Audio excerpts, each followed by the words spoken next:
দৃষ্টিভঙ্গির শক্তি। একবার এক গ্রামের এক যুবক ছিল, যার নাম ছিল আকাশ। আকাশ খুব পরিশ্রমী ছিল, কিন্তু তার জীবনে সবসময় কিছু না কিছু সমস্যা লেগেই থাকত। সে যে কাজই শুরু করত, তাতেই কোনো না কোনো বাধা আসত। ফলে আকাশ খুব হতাশ হয়ে পড়েছিল। তার মনে হচ্ছিল ভাগ্য তার সাথে নেই। একদিন সে তার গ্রামের এক বৃদ্ধ জ্ঞানী মানুষের কাছে গেল, যার নাম ছিল আশরাফ সাহেব। আশরাফ সাহেবকে গ্রামের সবাই খুব শ্রদ্ধা করত। আকাশ তাকে তার সমস্যার কথা খুলে বলল। আকাশ বলল, আশরাফ চাচা, আমি খুবই হতাশ। আমি অনেক চেষ্টা করি, কিন্তু কোনো কিছুতেই সফল হতে পারি না। মনে হয় আমার কপালটাই খারাপ। আশরাফ সাহেব মুচকি হাসলেন এবং বললেন, আকাশ, চলো আমার সাথে।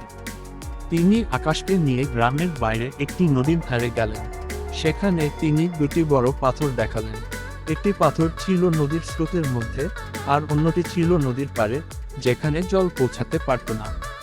আশরাফ সাহেব আকাশকে বললেন, আকাশ, এই দুটি পাথর দেখো। স্রোতের মধ্যে থাকা পাথরটি বছরের পর বছর ধরে স্রোতের ধাক্কা খাচ্ছে, আর পাড়ের পাথরটি স্থির আছে। তুমি কি বলতে পারবে কোনটি বেশি মসৃণ? আকাশ দেখল নদীর স্রোতের মধ্যে থাকা পাথরটি ঘষা খেতে খেতে খুব মসৃণ হয়ে গেছে, আর পাড়ের পাথরটি খেব্রো খেব্রো অমসৃণ। আশরাফ সাহেব বললেন, দেখো আকাশ, নদীর স্রোত হলো জীবনের চ্যালেঞ্জ। যে পাথরটি স্রোতের ধাক্কা খেয়েছে, সে মসৃণ হয়েছে। ঠিক তেমনি জীবনে যত বাধা আসে, তা আমাদের আরও শক্তিশালী, আরও দক্ষ করে তোলে। প্রতিটি ব্যর্থতা, প্রতিটি সমস্যা আসলে একটা সুযোগ নিজেকে আরও শানিত করার, আরও ভালো করে তোলার। আশরাফ সাহেব আরও বললেন, পাথরটি যদি স্রোতের বিরুদ্ধে লড়াই না করে স্রোতের সাথে মিশে যেত, তাহলে সে মসৃণ হতে পারত না।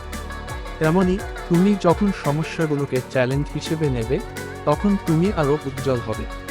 তোমার কপাল খারাপ নয়, তোমার দৃষ্টিভঙ্গি হয়তো একটু পরিবর্তন করা দরকার।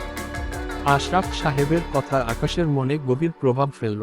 সে বুঝতে পারল, তার ব্যর্থতাগুলো তার শত্রু নয়, বরং তার বন্ধু। সে বাড়িতে ফিরে এলো এবং নতুন উদ্যমে কাজ শুরু করলো। এবার সে যখন কোনো সমস্যায় পড়ে, তখন সে হতাশ না হয়ে ভাবত, এই সমস্যা আমাকে কি শেখাতে পারে। ধীরে ধীরে তার কাজের ফল আসতে শুরু করলো। সে আর তার ভাগ্যকে দোষ দিত না। সে তার নিজের কঠোর পরিশ্রম এবং ইতিবাচক দৃষ্টিভঙ্গির উপর বিশ্বাস রাখল। কয়েক বছর পর আকাশ গ্রামের একজন সফল মানুষ হিসেবে পরিচিত হলো। সে অন্য যুবকদেরও অনুপ্রাণিত করত। নৈতিক শিক্ষা, আমাদের জীবনের চ্যালেঞ্জগুলোই আমাদের সত্যিকার শক্তি। ব্যর্থতা মানে শেষ নয়, বরং এটি নতুন করে শেখার এবং আরও শক্তিশালী হওয়ার একটি সুযোগ। আপনার দৃষ্টিভঙ্গি পরিবর্তন করুন, দেখবেন আপনার জীবনও পরিবর্তিত হয়ে যাবে।